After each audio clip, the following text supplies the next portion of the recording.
The observation deck of the Meridian's edge hummed with the low thrum of fusion drives, a sound that had become white noise to Hazel Kaya over the past 8 months. She pressed her palm against the reinforced plexi-aluminum viewport, watching the children below in the recreation module through the transparent floor panels. 17 children, ages 4 to 9, orphaned by the Exodus War, now wards of a military vessel limping back toward Mars colony. Dr. Kaya, the voice crackled through her neural implant, sharp and formal. Captain Daniel's voice always carried that edge, even in private communications. Report to my ready room, immediately. Hazel sighed, pushing a strand of dark hair behind her ear. The gray streak at her temple had appeared 3 months ago, stress-induced depigmentation. The medical AI had informed her. She was 32 years old and looked 50.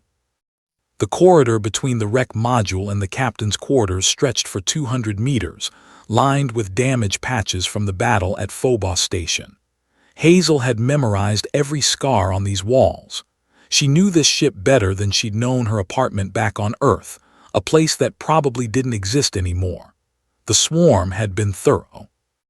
Captain Daniel stood when she entered, his frame silhouetted against the star field behind him. He was younger than her by 2 years, though command had aged him differently, his face carved into harsh angles, his movements economical and precise. "Doctor," he began without preamble, "I've been reviewing the security feeds from the recreation module." Hazel's stomach tightened. "Is there a problem, Captain?" "That depends on your definition of a problem," he gestured, and a holographic display materialized between them. The footage showed the children from earlier that afternoon, dressed in what appeared to be improvised armor fashioned from storage containers, reflective panels, and recycled pressure suit components. They wielded makeshift weapons, tubes, rods, anything they could find. "This is what concerns me," Daniel continued, freezing the image on young Kenji, barely 6 years old, wearing a helmet cobbled together from a water filtration unit and medical tape. "You're training them." "I'm doing no such thing," Hazel said, her voice steady despite the accusation in his tone. "Then explain this." He zoomed in on another child, Amara, holding a metal rod in a 2-handed grip that looked disturbingly tactical. "This is combat preparation, Doctor. These children are simulating warfare." Hazel crossed her arms. "They're playing, Captain. It's called imaginative play, a crucial developmental process that—" "Developmental process." Daniel's laugh was bitter. "We're on a warship, Dr. Kaya. We have limited resources, limited space, and limited tolerance for activities that don't serve our survival. If you're going to use military equipment and space for training exercises, I need to be informed." The misunderstanding crystallized in Hazel's mind with sudden clarity. He genuinely believed she was preparing the children for combat. In the calculus of military necessity, it probably made sense to him. Orphaned children on a military vessel, dressed in armor, carrying weapons. He'd drawn the logical conclusion. The wrong conclusion, but logical nonetheless. "Captain Daniel," she said carefully, "may I show you something?" Without waiting for permission, she activated her own neural interface. A different set of recordings populated the holographic space, footage from earlier in the week. "This is day 1 of what you're calling combat training." The video showed the children sitting in a circle, some crying, others staring blankly at the walls. They've witnessed the destruction of their homes, the deaths of their families. Trauma at this developmental stage can cause permanent neurological changes, reduced hippocampal volume, hyperactive amygdala, disrupted cortisol regulation. She advanced the footage. Day 10. I introduced basic art therapy using whatever materials we could spare. No response. Day 20. Music therapy with synthesized sounds. Minimal improvement. Daniel's expression hadn't changed, but he was listening. Hazel pressed on. Day 43. I asked them what they wanted to do. Kenji said he wanted to be a knight.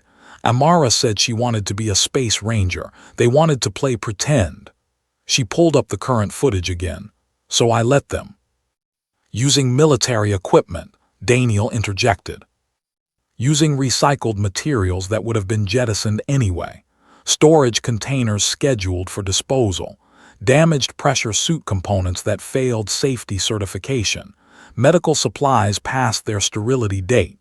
Hazel met his gaze. Nothing that compromises ship function or security.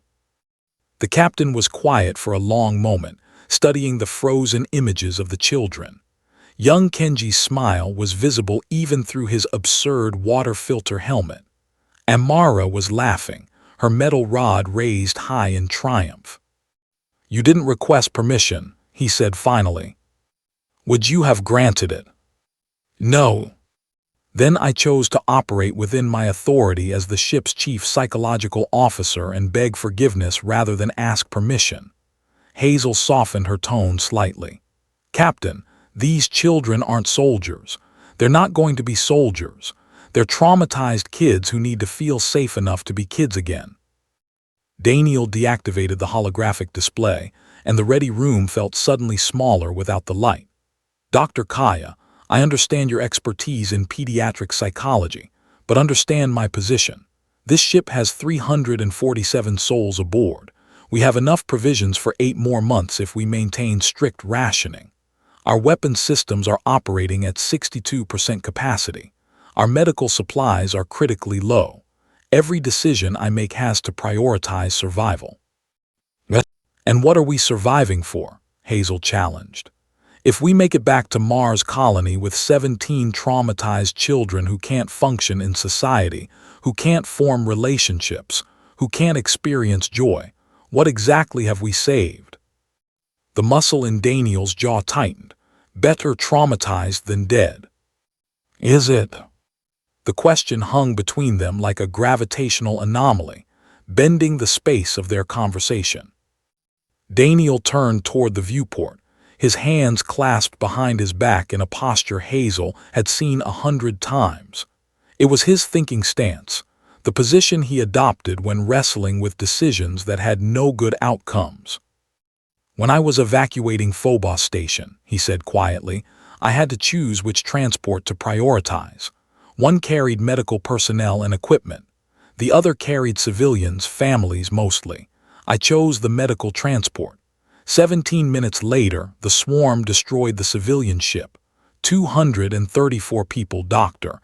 I can still see their faces when I close my eyes." Hazel said nothing. There was nothing to say. "I made the logical choice," Daniel continued. "The choice that maximized our overall survival probability, but logic doesn't stop me from hearing their screams in my sleep." He turned back to face her.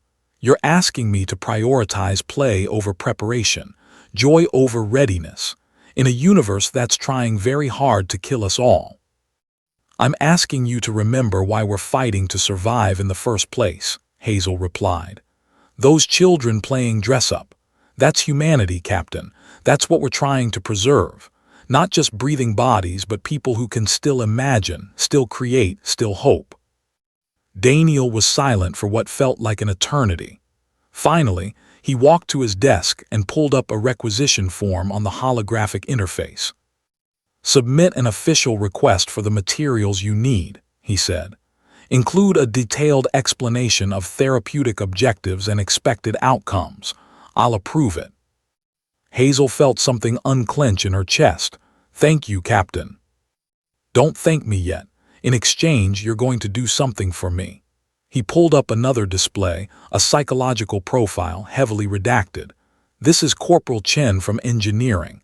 He hasn't slept more than 2 hours at a stretch in 6 weeks.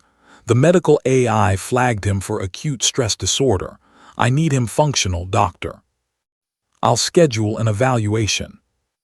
There are 43 others flagged on similar concerns. "I'm giving you access to crew counseling resources, but I need results. If we're going to prioritize mental health, we're going to do it for everyone aboard, not just the children." It was a test, Hazel realized. A challenge. Could her therapeutic approach scale? Could it matter on a ship full of traumatized soldiers and survivors? Deal, she said. Daniel almost smiled. Almost. One more thing, I want to observe one of these play sessions. Understand what you're actually doing down there. Captain, the children might be intimidated by. I'll stay in the observation deck. I won't interfere. He paused. I need to see it, Doctor. I need to understand what I'm approving. 2 days later, Captain Daniel stood in the observation deck, watching through the transparent floor as 17 children stormed a pretend fortress made of storage containers. Hazel had divided them into 2 teams, Knights and Space Rangers, a compromise between medieval fantasy and science fiction that somehow made perfect sense to the kids. Kenji led the charge, his water filter helmet askew, screaming a battle cry that was pure joy rather than violence. Amara defended the fortress, her metal rod raised high, laughing as she play-fought with children who had been nearly catatonic weeks earlier. Daniel watched for 45 minutes without moving. Hazel stood beside him, silent, letting the scene speak for itself. They're not preparing for combat, he said finally. They're processing it.